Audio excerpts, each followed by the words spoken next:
कल रात में मेरे बेतिया वाले घर पे और मेरे गांव वाले घर पे पुलिस ने ले जाके नोटिस चिपका दिया। अगर मैं गलत तो फांसी पर लटका दीजिए मुझे, लेकिन उस घाव का तो मरहम बनने का प्रयास कीजिए सरकार।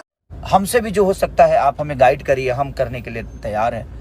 क्योंकि नमस्कार दोस्तों, एक बार फिर से लेकर आ गया हूं बहुत ही बड़ी खबर। दोस्तों वीडियो में आगे बढ़ने से पहले अगर आप हमारे चैनल पर नए हैं तो चैनल को सब्सक्राइब जरूर कीजिएगा। तो चलिए दोस्तों बिना समय लिए वीडियो को शुरू करते हैं। दोस्तों हाल ही में मनीष कश्यप तमिलनाडु में हो रहे बिहारी मजदूरों पर अत्याचार पर सरकार के खिलाफ आवाज उठाया था, जिसके बाद बिहार के उप मुख्यमंत्री तेजस्वी यादव ने मनीष कश्यप के ऊपर FIR कर दिया है। क्योंकि दोस्तों तेजस्वी यादव का कहना है कि तमिलनाडु में हो रहे बिहारी मजदूरों पर अत्याचार की खबर झूठ है और मनीष कश्यप झूठ को बढ़ावा दे रहे हैं। जिसके बाद भोजपुरी के सबसे बड़े सुपरस्टार खेसारी लाल यादव ने मनीष कश्यप का खुलकर सपोर्ट किए हैं। दोस्तों खेसारी लाल यादव ने कहा है कि मनीष कश्यप एक सच्चा और ईमानदार पत्रकार है और उनके साथ ऐसा नहीं करना चाहिए था और हम मनीष कश्यप के साथ है। तो दोस्तों आपको क्या लगता है, मनीष कश्यप के साथ ऐसा करना सही है या गलत? नीचे कमेंट करके जरूर बताइएगा।